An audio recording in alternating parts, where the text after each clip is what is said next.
a Friday. How are we, Luke? Can't believe it's Friday. We should introduce ourselves. Co-editor Andrew Coles, co-editor Luke Jackson. Joining you on a Friday, and we did miss last week as well because it's been busy, and but this is good. That means we have lots to talk about. So how have you been? I'm exhausted. hence another coffee for the night. I don't know how many get through tonight.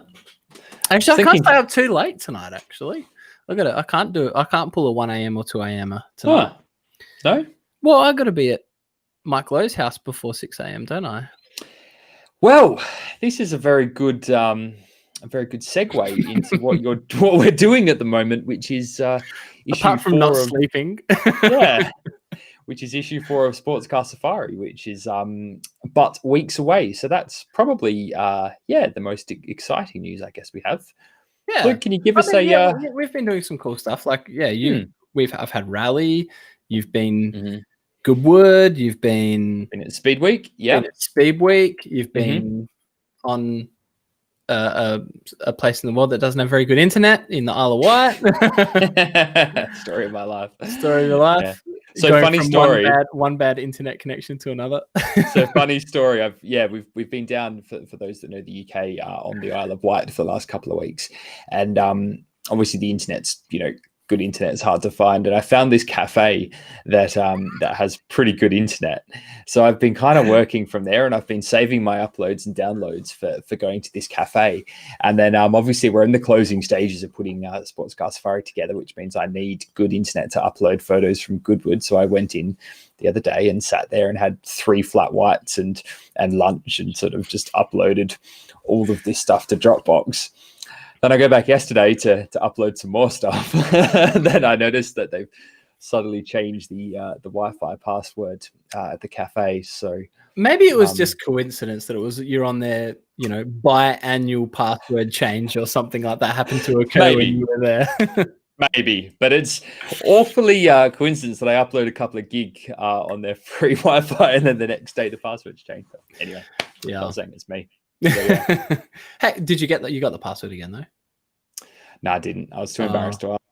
You have to. It's an ask password. Yeah. It's an ask password. Yeah. So when you came in, and they were like sitting there going, again, you're the one.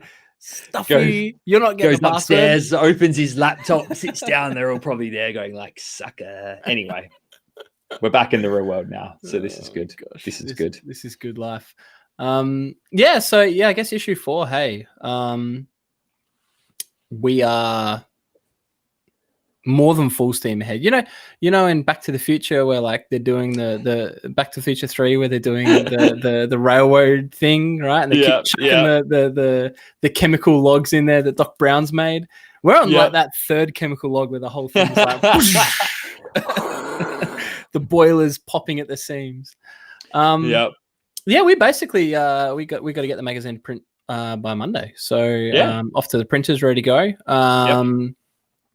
So we've got some. I guess a good thing about working to this much of a timeline is that everything's pretty relevant. There's a lot of new stuff in there. One of the things it's the final. Yeah, the final shoot to happen is I got to go shoot Mike Lowe's very fresh. Doesn't even have stickers on it yet. Fresh, I think. Sans race car livery. You could fix that. You could fix that. Yeah. Maybe I should print some SCS stickers, and if he doesn't have a sponsor, we could nab the doors. Mike Lowe's Volvo 240 Turbo, which looks like a pretty cool thing. Tarmac rally car. It looks like Mike kind of looked at the rules and went, what can I build? I guess we can chat about this. I don't want to give it away because Mike interviewed Mike on the phone for the story the other day, and obviously you'll feed in your impressions. But his point of building this car was really interesting because for those that have been around the rally, you might know Mike. He's got a lot of really cool stuff, but he is sort of more. What's the engine in that Nicky? The Nicky Yamaha R1. Yamaha R1. Yeah, Nicky with the Yamaha R1 engine in the back, and he's got some classics, and he's sort of more well known for rallying Fiats and Abarths, that type of thing. And yeah, it's time for his next car. He had the goal of wanting to win the classic section at Targa New Zealand. So he's gone, all right, I need to beat an E30 M3. So what's quicker than an E30 M3 in it? Initially, he wanted to stick Fiat Group. Busby's RX-7. Yeah, we can help you out. Yeah. So he wanted to stick Fiat Group. And then he's sort of going, well, really, the only thing that's going to kind of come close to an M3 is like a 131 Abarth. But you're talking hundreds of grands in twin cam heads and all of the tricky stuff, which is... I was actually doing, that late night Googling that you do when your mind doesn't switch off after spending all night editing a magazine. And there's this place, Eastern Bloc European place that manufactures 16 valve heads. So they're doing castings and new castings again. Yeah. It's €12,000 with nothing in it, just bare casting. Yeah. So, build of 16 valve 131 starts getting out of control. So keep going. Yeah.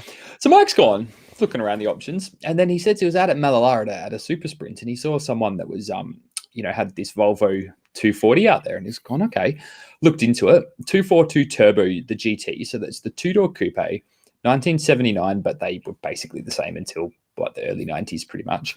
2005. Yeah. But he's looked into it, and he's gone, hang on a minute, these things are lighter than an E30 M3. He's thinking sub 1,200 kilos. And with the turbo motor, they make more power. So he's gone, okay, lighter, more powerful.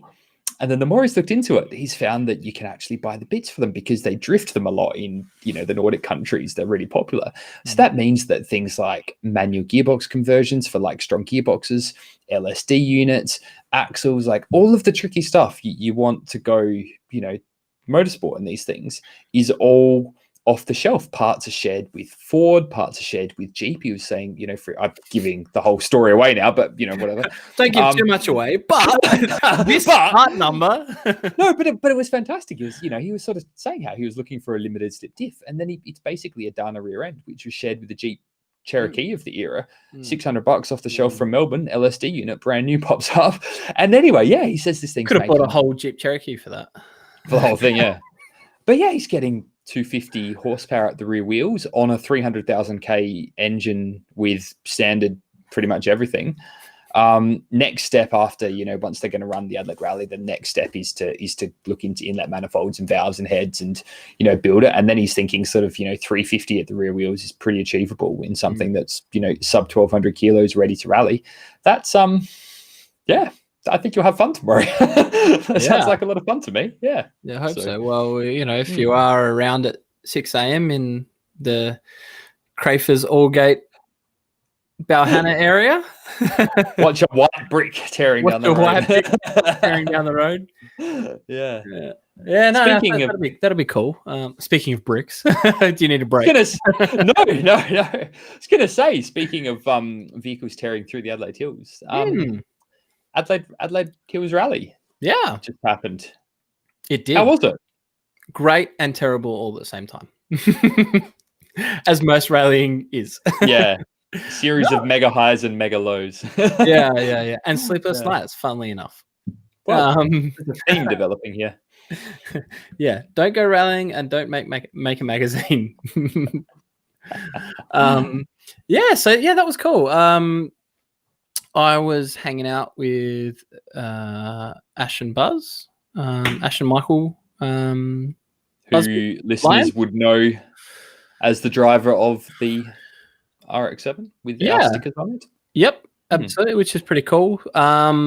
So I think most people know, but I think Buzz is seriously considering shifting that vehicle on. So decided to drive his old 86 in this rally, which is really cool. So there's a bit of prep work beforehand, and it was just a pretty boring white 86. And so, pre-event, he's kind of said, we've got some sponsors we got to do some stickers for and stuff. And, do you want to chuck some SCS stuff on? I went, yeah, sure, no worries. And then, of course, what happened after that, Andrew? We had messages galore going backwards and forwards with, check out this cool thing. How about why did you do this? And you wouldn't think 3 coloured stripes would be so difficult.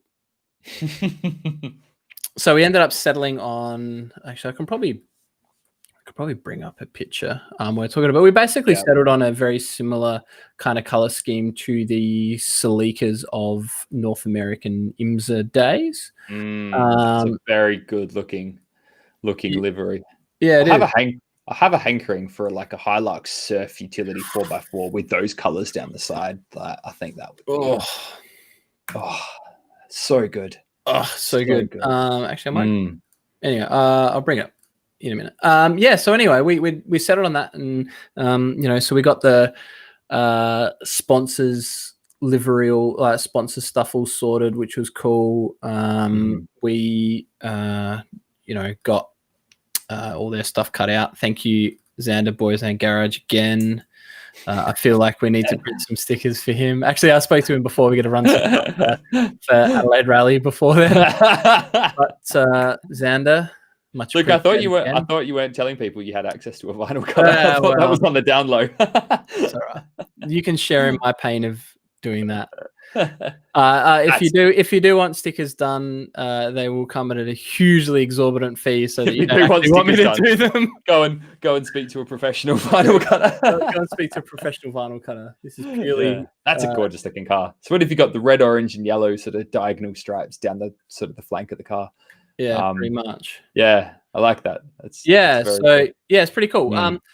But yeah, dude, so difficult. Hey, like, props to the people who do like actual sticker work, but you can see like trying to get round this thing, and then the concave, convex, and then cut this. And then I never thought that center body line there would be so hard. Like, that changes the shape of the of the vinyl so much, trying to go because it dips in, so you've got to account for the so we were there, and of course so Buzz and Ash came round on the Wednesday night pre-rally. So this is the timeline for this, right? Wednesday night, last minute motorsports. Wednesday night, Buzz and Ash comes around, like, we'll cut the stickers out and we'll weed them, because one of the worst things about sticker making, and anyone who does vinyl cut stuff, like, props to those guys, because like picking out the negative bits, weeding, terrible. Anyway, so did all the weeding, came around, did the weeding, figured out that we wouldn't cut the lines, we'd measure it on the night. Yeah, kind of figure out, well, it's not that bad. It won't be. That just bad. Chuck it on. How could it just chuck it on. How could it be? Yeah. And then so we were there so went around the workshop on the Thursday night, started putting some of the stickers on, coffees, blah blah blah, after work type of thing. And then before you know it, there's string lines and tape and 8 different rulers and a laser level, like a laser line level and stuff, trying to get these damn stripes straight, because you don't want to have an uneven gap between the white. And then we're like, do we line them up exactly? And we're like, well, no, because then you don't have any wiggle room for a mistake. It's like they have to be lined up or overlapping or something. Anyway, next minute it's 1 a.m. and poor Michael, Ash had gone by then. She was a smart one. Poor Michael had to go and do recce the next day. So Friday was like 7 a.m. in Crawford, ready to recce a 2-day recce in 1 day. Now, call me crazy, but I think trying to do recce for a 2-day event and only allowing 1 day where recce is able to be done is just. Was that the events rule, or did it was like the forest wasn't open. Sorry. Yeah, obviously there's. I'm sure they have their reasons for doing that. Yeah, sorry, I needed to change my focus. Adjusting your camera here. Yeah, I'm sure there's reasons, forestry time and not. Whoa, that's very zoomed. I'm zoomed. So apologies for people listening to audio only, because it's But yeah, I mean, I'm very well aware that there's always reasons behind these decisions, but still 2 days in 1 day is, that's. So poor Buzz had a big day. There we go. That's better. Much better. Actually in focus now too. There you go. Yeah. I think I preferred it out of focus, man. Oh, thanks. Yeah. That good, huh? I'm tired. It's been a few. So anyway, Wednesday night, no sleep. Thursday night, no sleep. Friday, work like crazy. Friday night, we were doing what were we getting ready? I feel like we were doing like magazine stuff. So then we had to be in the forest. So I had to be up at Birdwood, which was great. Like for that event, we were service park was at Birdwood Motor Museum. Yep. They got the big grass area at the back, which is phenomenal. And it was actually a really good spot for it, just because you had, it wasn't like a showgrounds or something. There were toilets that weren't great, but you were close into town. There was a beautiful cafe across the road. You could pub, which so it was just cool to be there. That was it. That was a big morning. Everyone had a really cool day Saturday, I think, or the crew that we were with. So Michael and Ashley won their class in P2. Guy Tyler and Mike Dale came first in outright and in their division. And Zane, just to interrupt, we'll get to Zane. But and Zane. Oh, sorry, Zane and Zane. Oh yeah, Zane popped second, which is pretty cool as well. Fantastic. But I was gonna say, the in-car footage, if anyone is out there and wants to see something that's properly on the edge and properly, go and watch some of Guy and Mike's in-car footage. It's on Facebook. It's on Guy's YouTube channel. And talk about commitment. Like they were, that's they were quick. He was quick on that day. So like on that Saturday, Guy was very much in the zone. Like because we were set up next to them for service. So when he came back from stages and, he'd come back first, we'd kind of, we'd help a little bit, not too much, not get into nitty gritty. The other boys are doing that, but put a jack stand in, make sure there's that there or something like that. Anyway, we were, he was just calm. Like he was just in the flow. And so he was he was like, no, I'm not pushing 100%. And it's like he was like flowers wedged into the front grille of the thing. If you come back to service with shrubbery in the front of your car, I think that's classed as pushing. Anyway, so he had a good run this Saturday and it was pretty cool. We finished up at Mid Murray Motorplex Triple M. Yep. And which was really cool. I'd never been out there before. Dusty as anything, but really got some cracker light towards the end of the day. We had some of those shots are beautiful. That shot there, which was cool. That's amazing. Yeah, that is a Guy Tyler Evo sitting among the dust and the thing. So I guess to try and describe it for audio only listeners, it's like just a sunset, lots of dust, haze, beautiful blue skies with the cloud kind of rolling in. It could be safari rally type vibes. No giraffes. No giraffes. No giraffes. Hopefully no wombats. So that was pretty cool. Finished off there. We had our crews had a bit of a. Oh, what was that one? Where's the other one? That one of Zane's pretty cool too. I like that one. That's nice.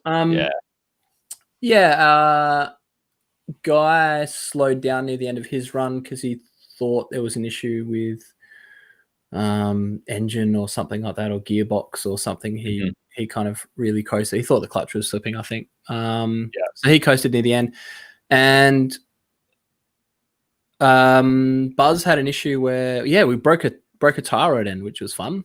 So he crabbed it. He crabbed it around the. I was like, why is he so slow? Because the wheel was literally just flapping. So, that was that made for a fun Saturday night after quite a late finish actually. That was pretty crazy. But it was cool kind of because they did like stadium event type things, so they had crossovers and I got this shot of Zane, which was cool, where he was which kind of demonstrated what they did. They actually redid the course and redid a whole section, so they had a crossover. It's not usually set up for that. I think it was a really cool addition to it. Have like a that special stagey kind of thing where where you're watching the crews battle it out was really cool. Interestingly, and not surprisingly, it was quite a dusty, loose surface. So all the high-power rear-wheel drive cars couldn't do much, and people with low-power front-wheel drives were just smashing walking it in. Walking it in. Yeah. Can't put power down? So what? I got no power. So yeah, that was really cool to see. Yeah. And also as well, the Fiesta R5, which was a bit of a thing. That's such a good bit of kit. Oh, like the AGI Sport with Luke. Yeah, so Luke and Andy. Yeah, they had a bit of a plagued weekend. Like Guy was pushing him hard, which was pretty crazy. In the Evo, his old banger Evo, he had a target on their back, I think, trying to hit them. But they were plagued. They had clutch issues, and I think they ended up wrecking the manifold and was blowing hot air on the firewall, I think Andy said, or something. Oh, jeez, yeah. The thing about these cars is just phenomenal. Is just like the way they duck and dive and get into corners, get out of corners, and like hit a jump that everyone really shakes them around, and that thing just eats it up. It's just unbelievable. I mean, it's cool. What do you think? Is that mostly suspension technology? I mean, I assume that would have, Riga dampers or whatever the state is at the moment. Like it just absorbs it and keeps the body control nice and flat. We were talking about this a bit because I was like, wow, how cool the shocks. And you look at the angle of the thickness of the shock bodies. Thickness of the shocks, but also the angle as well. So we were talking, I was talking with Buzz about this quite a bit. And it's actually this is WRC technology type stuff where the shock is at that angle so that it can clear the hub and the drive line and the axles. So you facing rearwards at about a 45-degree angle instead of sort of straight up. Yeah, horizon. You can get the shock travel, but without having the stupid ride height where you're like 8 foot off the ground, like a jacked Jeep Renegade or something. The shock body actually passes through behind the brake caliper, and everything actually goes down behind the axles and everything. No way. Yeah, and they've got it designed so the caster is not heavily affected, right? The caster is still straight up and a little bit back caster, like a little bit of negative caster, but not crazy. But that's purely for shock travel, so that they get the with a low ride height. Yeah. Wow. Yeah, pretty cool. I must admit, that's kind of a similar sort of setup to what the the big off-road trucks and the stadium trucks run, with the big kind of canted shocks. Half the time going up to sort of the B pillar kind of region, when you see them on the. Yeah, that's very cool. That's the type of stuff that you just can't really do in your shed at home. Makes it hard. Unless you've got a really cool shed.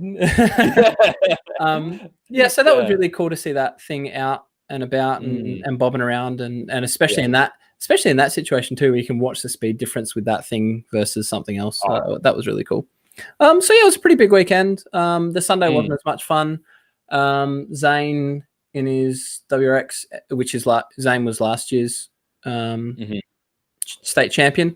He spat a drive shaft on Sunday. Guy had some engine problems. They started hearing some stuff and went, nah, we're not going to risk binning a very expensive motor for the sake of that, because they're doing Adelaide Rally and they want to have a proper crack at that, and obviously not keep pouring money down a hole. Basically motorsport. Basically motorsport. And then poor Ash was pretty sick on Sunday, so she was up vomiting in the morning and went through the first few stages and chucked up in the car, and just bit of a yucky day for her. So that's not a fun day. And so we were still having steering issues with the 86. We got through that, and then luckily, just as we finished doing that, Andy and Luke came back on with their car on the back of a trailer, and so Michael's like, "Andy, what are you doing? Jump in!" So it must have been a bit of a change for Andy to go from R5 to 86, but in terms of speed and travel. Correct me if I'm wrong, but I think Andy's very early co-driving days was in that very car with Buzz, so that's a step back from R5 technology to a single. Crazy life. Yeah. So that was pretty crazy, but Yeah, so it was a typical rally weekend. Lots of really highs, lots of really lows. Molly did amazing. I think Molly Spalding in her Integra, she's got a pretty cool Integra. I think when we were talking at the podium, she finished 5th outright on a stage or something like that. Like she had a very good weekend. So that was pretty cool. Yeah, congratulations. Good to see. Good to see our friends doing well and well, but to be there to support them. Yes. So that's what we were doing there. Well, and you were away too. Yeah. No, we were both out doing motorsport, which was it was just one of those days. We kind of missed last week's podcast because we were sort of chatting and we just were in different parts of just everywhere. It just wasn't possible. So I was very, very lucky to be at SpeedWeek, which I never actually asked anyone. It wasn't actually a week. It was 3 days. So anyway, SpeedWeek. Long weekend. It sounds very I wouldn't have expected that name out of the UK. That sounds like a very US kind of super SpeedWeek mega ball. I think so basically what happened is, so I was just thinking about this. We'll go back to the start because people that don't know what Goodwood is, it's a big country estate down in sort of Sussex, so maybe southwest of London, maybe an hour and a half sort of southwest of London. And like all the big old country estates over here, when you sort of remove funding from various colonial sources, it's very hard to keep these properties together. So most of them have kind of gone. What are you going to do with your 9,000 acres? Oh, I don't know. Suddenly we don't have anyway. No, that's anyway. Don't start down that route. Anyway, so most of these sort of big old country estates have been sort of turfed up into various small holdings and their country houses turned over to the National Trust as public monuments because they just cost a lot to sort of maintain. And Goodwood, they in the 90s famously turned to events, and they developed their estate and they put a couple of golf courses in, and there was the Goodwood, the racetrack, which was an original 60s racetrack, which interestingly enough was only actually racing circuit for about 8 years in period. So they renovated that. They started Festival of Speed. Aerodrome. The Goodwood Flying. They started Revival. Then more recently, they've started Members Meeting. And of course, this year, it was the charting. I was thinking about this. It was the sort of the charting of the pandemic was, when Members Meeting back in March was cancelled, everyone was shocked and aghast and like, oh, this virus must be serious if they're cancelling Goodwood. Like Festival of Speed was cancelled and everyone was sort of a bit like, okay, I kind of saw that coming. And then, no one ever expected Revival to happen in September. So what they decided to do was to put a closed door sort of internet only event together where they would take kind of the highlights of the 3 cancelled events and sort of roll them into one event, which was streamed out live around the world. So I was very lucky to be invited to go and work as part of Goodwood's social media team there. So there's no way in the gate other than, working there. It's not even media, no sort of, spectators or anything. It was just drivers, crews, and Goodwood staff. And it was a really interesting experience. It was like a track day, but you've got Formula One teams there, and you've got cars from the Porsche Museum, and it was just really weird because you had the bones of a Goodwood event. You had all of the grids. The racing was just as intense as it ever is. The big name drivers were all there. Like, it was all there, but there was just nobody there. There were no spectators. Like, sometimes there were moments you're standing in the paddock and you're next to, the 1970 Le Mans 24-hour winning Porsche 917. It's arguably the most important Porsche in history. And you can't see another person. There is not another person in sight. Like, there was one time when I looked around and there just was nobody there because everyone was either a driver or a mechanic, or they were there doing a job. And it was very cool. It was very cool, but it was also very, very odd in a sense. It kind of felt like a 1960s race weekend in that there's no bullshit. There's no drivers club. There's no hangers on. There's no, social climbers there to, it's just drivers, mechanics, racing lap times. It's like being at Malalara for a super sprint. But the cars are, Porsche 962s and Ferrari 250s and cars. Brawn BGP, the championship winning Brawn from 2009, and so it was a very cool experience. Yeah, absolutely. I mean, you went, we obviously saw from social media, and we're running some of that stuff and a story in issue 4 too, in the next issue. Because you were kind of you got out a little bit, but you were locked away a little bit too. Yeah, well, I mean, I was there. You were there to work. I was there to work. Yeah, and that's fine. But it was great. I was able to get out for a couple of hours with the camera, which was really good. But one of the most surreal moments was they ran this rally stage around, and they sort of took advantage of the fact that there were no spectators there to do things that you can't do when there's 30,000 people there. One of the things they did was they ran a drone up and down the main straight, filming the races, and some of which obviously can't do when there's grandstands full of people right there. And some of the shots they got off this drone was just incredible, zooming around the racing was cool. The other thing they did was they ran a rally stage, sort of a 6-stage rally event, and they used all of the perimeter roads and the access roads and the tunnels, which are normally all of the spectator areas during revival, and they turned that into a rally stage. And for anyone that's been to Goodwood, you've got the kind of, there's this tunnel that goes under the pit straight, and it's a very square, you just one car wide, like you just fit a car through there, and that was part of the rally stage. The Bathurst tunnel. Yeah. When you get a Bathurst and you go under. It's just a very narrow sort of thing. And that was part of the rally stage. So you had all these Group B Delta S4s and 205 T16s and Quattros and all the others, and modern R5 cars and sort of, your 90s Subarus, the Colin McRae GT8s and that, running through there at night with the headlights and the anti-lag just banging and echoing out of the tunnel. Very cool. But there was, when you were sort of saying we were there to work, there was this one moment where our office was sort of right next to where the rally stage was going for one of their stages. And we're kind of head down, typing away with the window there. And then you just hear this, and then you kind of literally just look out the window from where you're sitting, and there's a 205 T16 sliding sideways past the bottom of your door and off into that. And you're going, that's a distraction. You're like, that is a distraction. But it was a very, very special experience, and it was wonderful to work with a Goodwood team and to be a part of their event, and and great that we can run a story on it, which is cool. So. Yeah, well, I mean, arguably, like the way that I've always enjoyed the way that they present their events. As an outsider overseas, only being able to access social media and then only being able to access live stream stuff. The way in which they engage and the way in which they deliver what's happening is pretty cool. Gets a bit infomercially every now and again, but it wasn't anywhere near as bad as Goodwood. No, and the thing, I'm going to leap to their defense a bit, obviously, because I'm now was part of that.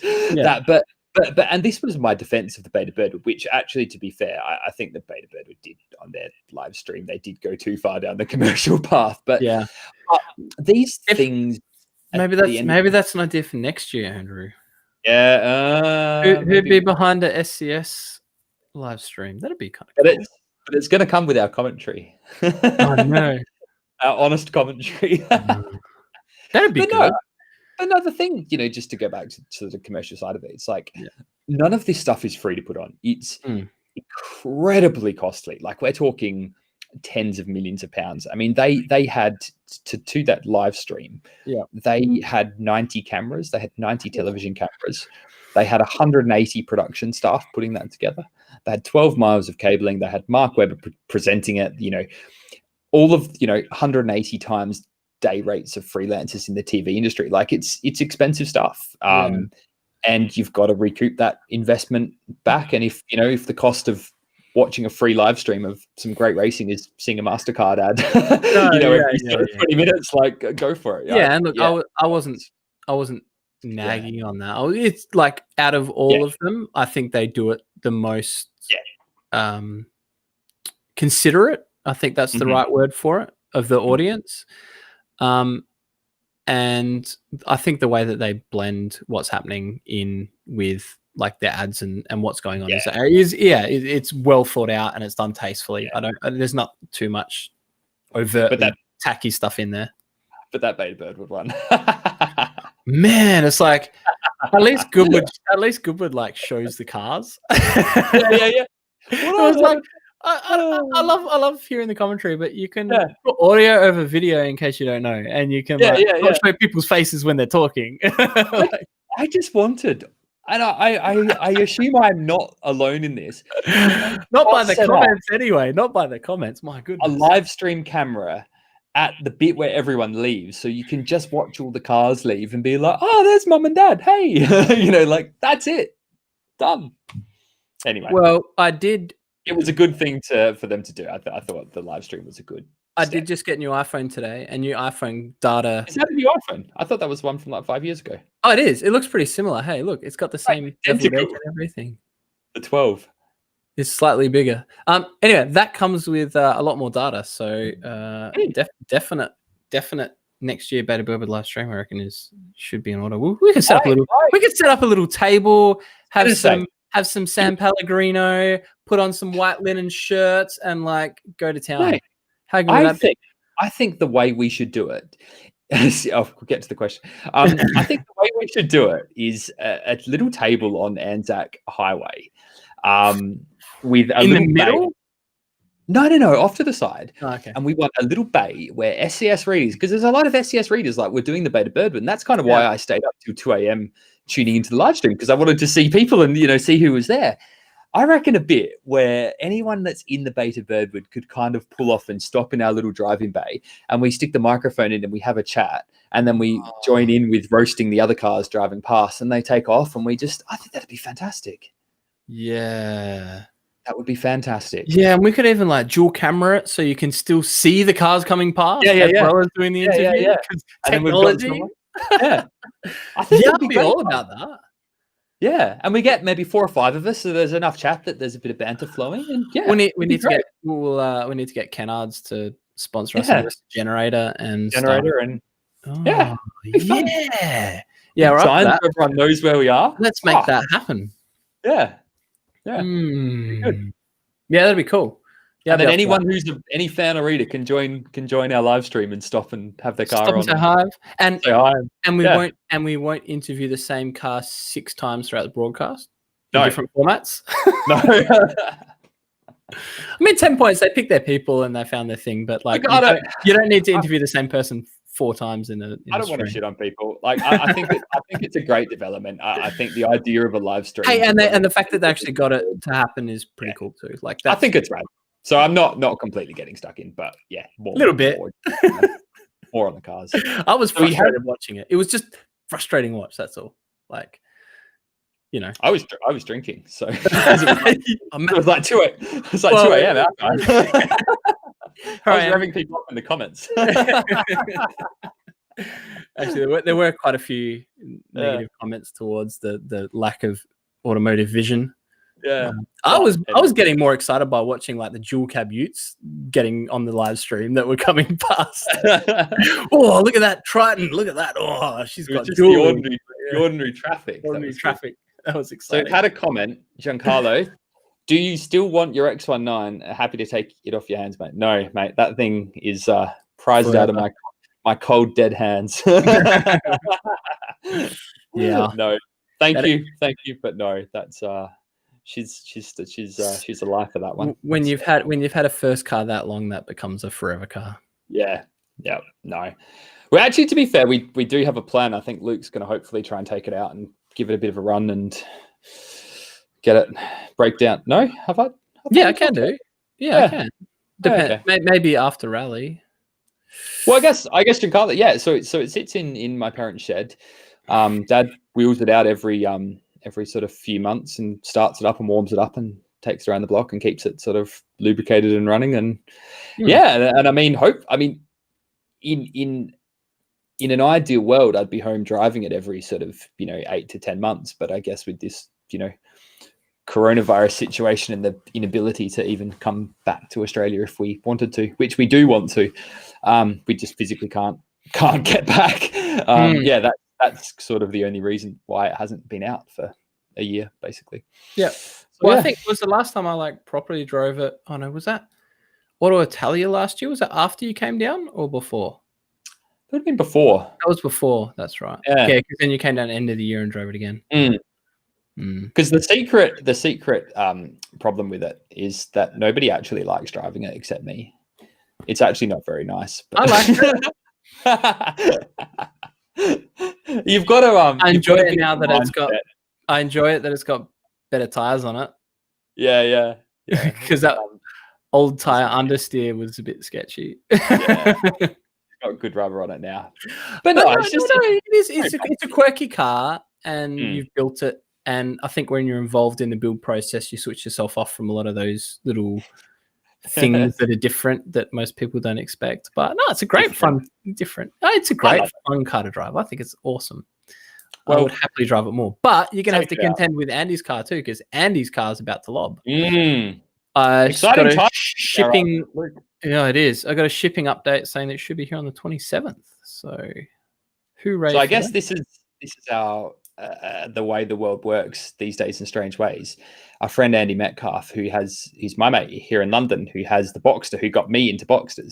He has an Alpha 105 back in Australia. Similar situation to my X19 in that it was his treasured Alpha, that he had, and then when he moved over to the UK, didn't know what to do with it, but didn't want to sell it. So it's been kind of bouncing around various mates' garages, and the dealers drive it, exercise it, but house it. And Luke will be its next custodian for the next little bit. So that's cool. That's finally coming.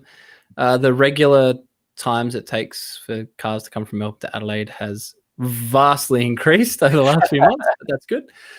So that's coming. Other things as well we could probably talk about because it's kind of relevant to what's coming up in the next few weeks with stuff. So we got the next issue that will be printed next week, and we'll be going in all the competitors' boxes, which is really cool.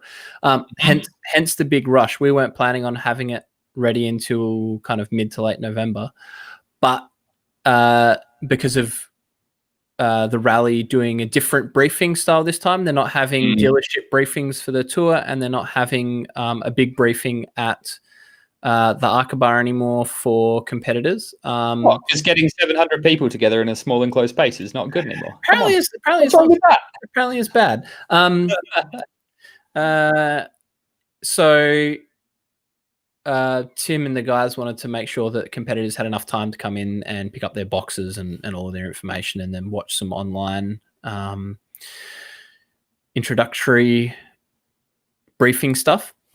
So hence why the timeline's gone crazy. But so that'll get done. But a part of the rally sponsorship that we're doing Mount Lofty sponsorship, which is really cool. I actually haven't spoken to you about this yet, but Dad's going to build the trophies, which is really cool. So we discussed the layout and everything, and what we're going to do is, which I think we've kind of spoken about, but we're going to do like a cutout of the Mount Lofty stage, and then we're going to put that on some sandstone bases. So Dad's going to cut them out, make the sandstone bases, and do the trophies up, which would be pretty cool. So I think we're going to have 4. So one for modern comp, one for classic comp, and then for modern and classic in challenge as well. So the timed classes we're going to have those for, which is pretty cool. We still haven't come up with a name though. It needs to basically be King of the Hill, but not King of the Hill. Well, this is so Xander's been pushing me pretty hard, and he keeps sending me messages about this, and it's pretty funny. He he's trying to make it happen. The Lord of Lofty was his suggestion. Sounds a bit colonial. A bit colonial. I think that's what he was going for. Makes you sound like a tea plantation owner or something like that, Come and try my Dilma. I don't know yet. I'm still a bit lost as to what to call it, but we're gonna have to figure that out pretty soon. Yeah, the Lord of Lofty. Nah, Lord doesn't imply that you've won something through your own efforts. Lord implies that you've inherited the victory. Like Lord is a hereditary title, so that kind of means that you've you're born into the King of Lofty, which No. Oh, maybe born into the destiny of winning Lofty. I don't know. Or unless you've seen one of those Facebook ads to purchase that little plot of land in Northern Ireland or whatever it is in Scotland or whatever, and you can become a lord. Have you seen those? Have you seen those on your thing? No. Oh, man, they've been popping up on my feed hard. I don't even know. Maybe because Xander messaged me something about Lord of Lofty. I'm getting all these like Lord things. How can I get a title? Anyway. Yeah. It's like literally you buy like a little small plot of land, like whatever size, and it comes with the title. Comes with a title, and your title is Lord or Lady, or whatever it is. And then what happens is 9 months later, Luke's standing in the line at the coffee shop, yelling "Don't you know who I am? I've got some. I got the family crest lapel pin on. Yes. You're wearing like a barber jacket. Anyway, so if anyone's got some great ideas for that, keep coming them through, because right now I can't divert any more brain power away from doing magazine stuff. My brain is like stuck in that that train right now. So what we should also say while we're talking Adelaide Rally stuff, we need to give a plug to Adelaide Tarmac Pace Notes. So if you're an editor, our good friends Carl and Alexander Visington, writing the pace notes. So they seem to be supplying bloody most of the field. Every time I jump onto Facebook or Instagram, I see more people sharing their pace notes. They're out there now. So if you want to start wrecking, they're there. I don't know if Carl's doing this for everyone, but I've certainly seen bespoke pictures on the front covers of pace notes. So I'm not sure if that's just a mate's benefit or if he's doing that for everyone. But maybe. I mean, that's a pretty cool thing. I mean, I couldn't imagine undertaking that. That's a pretty big task. Well, I think writing pace notes for other people too is a pretty huge responsible task, and what he's doing is pretty cool. But he's very graciously putting an ad in our magazine, and I didn't realize this, but his thing is his cars, like his pace notes were in cars that won more than any other pace notes, which is pretty cool. So yeah, I mean that's a pretty big effort for someone who has only, just started writing, a few years now, but like is relative compared to other people. I think very new to the game. You know what, though? I think it's a mindset, because one thing I have noticed of Carl is we do give him a lot of stick for being very relaxed about a lot of things, but he does approach his motorsport with a very analytical, scientific approach. And even before he was writing his own pace notes, before he was selling them, I remember he was writing his own notes from his first event. He really had no interest in buying notes. And I'm very much the other, hey, I don't want to have to do it. Give me your notes. Let's go. But Carl was from day one. He was all about writing his own notes, finding those small wins. He said about, learning how to do it, speaking to the right people, getting the right advice, practice, looking at it. And then you look at his results, and that 944 of his really had a third of the power of some of the other cars in his class, like some of the 911s he was up. Probably a third of the power from original. Now, like a quarter, he absolutely annihilated them through corner speed and commitment. And I think a lot of that came down to the notes that he was writing, whereas a lot of the other guys were probably sort of doing what we do, and just kind of fly in 2 days beforehand and pick up someone else's notes and go and have some fun. And, and he had a lot of success doing that. So I think, well, and that success has been repeatable too, which is pretty cool. So, it's a natural fit. So what's the winning formula for Adelaide Rally then? Sports car safari stickers and Adelaide Tarmac pace notes. Anyone wants to win? Guaranteed? Not guaranteed. Sports car safari stickers, Adelaide Tarmac pace notes. You can't go wrong. Can't go wrong. No. Well, on that note, to be fair. Yeah, and this is a like some sort of, I don't know, Trumpian coronavirus comment. But statistically speaking, you could draw some statistics to prove the notion that sports car safari stickers and Adelaide Tarmac pace notes is what you need to win your class at Adelaide Rally. Last stats are there. 2019 most successful stickers and pace notes in the field. The results don't lie. Results doesn't lie. It's you got to do the hands. The statistics don't lie. Maybe we just make friends with people. I don't know. Did you watch? You didn't watch any of the debate, did you? No, I've That's hard. That's a hard watch. Hey, that's a hard watch. How does anyone? What I don't understand with that thing. And sorry to get into politics for a few minutes. No, bring it on. Bring it on. I'm all about it. How do they pick a winner out of that? That's what I don't get. How do you pick a winner out of two people just like yelling at each other? Here's the thing: is that they both won to their own people. If you're on the left or if you're on the right, like this is the trouble I think with modern politics is that it doesn't matter. You don't need to win the debate. You need to win to your people, and that be more people than the other people. Yeah, like the fact that you yelled louder means that you won, and if the other guy's claiming the same, it doesn't really matter. Like it's or if you said your false statement more believably than the other guy, then off you go. Yeah, it's a scary thing. It's Friday nights, hey. Hey, should do this again Friday night. Yeah, but no, seriously, thank you everyone for tuning in. We're going to get back to magazine production. Sorry for being a bit, I guess, from our part as well, missing last week. It was just with Andrew's internet and our prep for rally, it just couldn't happen. And then Andrew's lack of internet and our prep for rally again this week. But next week the magazine should be at the printers. I'll probably be doing. Try to find a guest for next week. We haven't done that for a while. Yeah, we probably should. Yeah. I don't know. Actually, I'm gonna my surprise that turned up as well. Surprise! I forgot about that. I like surprises. I found this on Facebook Marketplace and ordered it a couple of weeks ago. Whoa, hang on. This wasn't the same thing that you got me to buy. Good. That's back then. That deserves a whole issue, a whole episode. A whole episode. So I've taken to collecting 1970s and 1980s Brago 1/24th scale models, which is very specific. But I just think they're really cool. That's kind of like our childhood was that size Brago, wasn't it? Yeah. But these are the 70s. This is a proper of the era. It's in Martini livery, Carrera RS 2.7 RS, and I was like, saw it on the marketplace and thought, I need that. And then I ordered it, and the guy posted it to me, and then we've been away for 2 weeks, completely forgot about it, walked through the door. There it is. Anyway, that'll go nicely next to the Stratos and the Land Rover. Yeah, exactly. Do you have the Land Rover with you? Land Rover's back in Australia, but I can get the Stratos.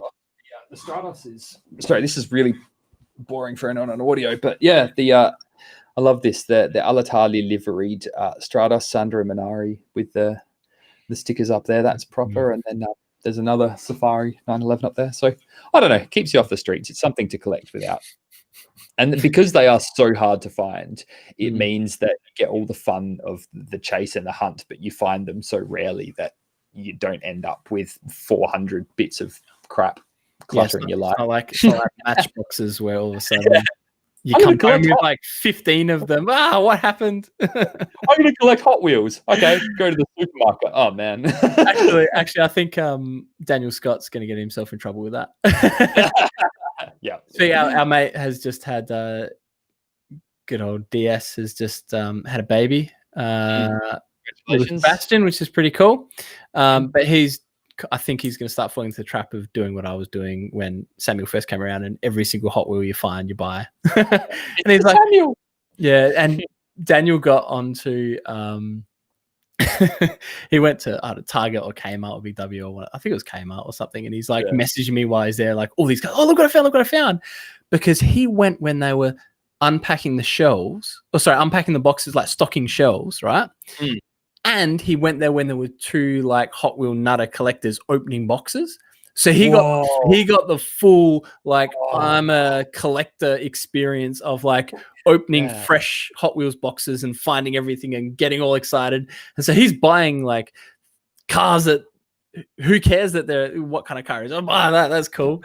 Like, so amazing. Pretty steep, slippery slope. Yeah. Anyway, it is 10:30 here, and I need to keep doing some work on some. You've still got 4 hours of work to do tonight. So, well, actually, I think I'm going to call it a bit early tonight because we've got another early morning tomorrow. Obviously, with Mike's Volvo. So with Mike's Volvo, which would be pretty cool. But yes, thank you. Sportscar Safari, follow us at Sportscar Safari on all of the social platforms. We still have issue 3 available in the store. Mm-hmm. We will get as soon as we get the magazine printed and out to the Adelaide Rally people, we'll get it up on the store again and out to some of the cafes and shops that we have it as. And we're actually, actually turned into a really cool issue. It has. Not that I wasn't expecting it to be one, but I thought after last issue's Jordan Roddy's amazing Murcielago story, when we published that, I was kind of a bit bittersweet because I thought, well, what are we gonna do now? It doesn't get much better than that. I think this is gonna be a good issue. So, I reckon we should do like a little bit of a launchy, drivey, eventy thing for it too. So keep an eye out for that. I got an idea in the back of my head and spoken to some people that can do some cool things. That might be a mini burger meet, maybe. Something. Well, we're only allowed to gather in groups of 6 in the UK, so I think we're like 150 now or something. I don't know. Oh, you'll be fine. I might have a mini launch event with 5 of my closest friends. Myself, and I. So keep an eye out for that. And as always, we've still got stickers and shirts and everything in the shop. It'd be great if you could support us and purchase some of those. Would be cool. Yes. Ready for Adelaide Rally? Done. Actually, we should probably do some long sleeve ones. For people doing CAMS approved long sleeve, cotton shirts, like a cotton one that's CAMS approved. Yeah, like a cotton long sleeve shirt. Motorsport Australia approved. Motorsport Australia approved. Just so that guys in like Spirit Tour and stuff like that. Maybe. That's a good idea. Yeah. Shout out if you want one. Yeah. Well, thank you, everybody. Stuff to do. We'll see you next week. Thank you.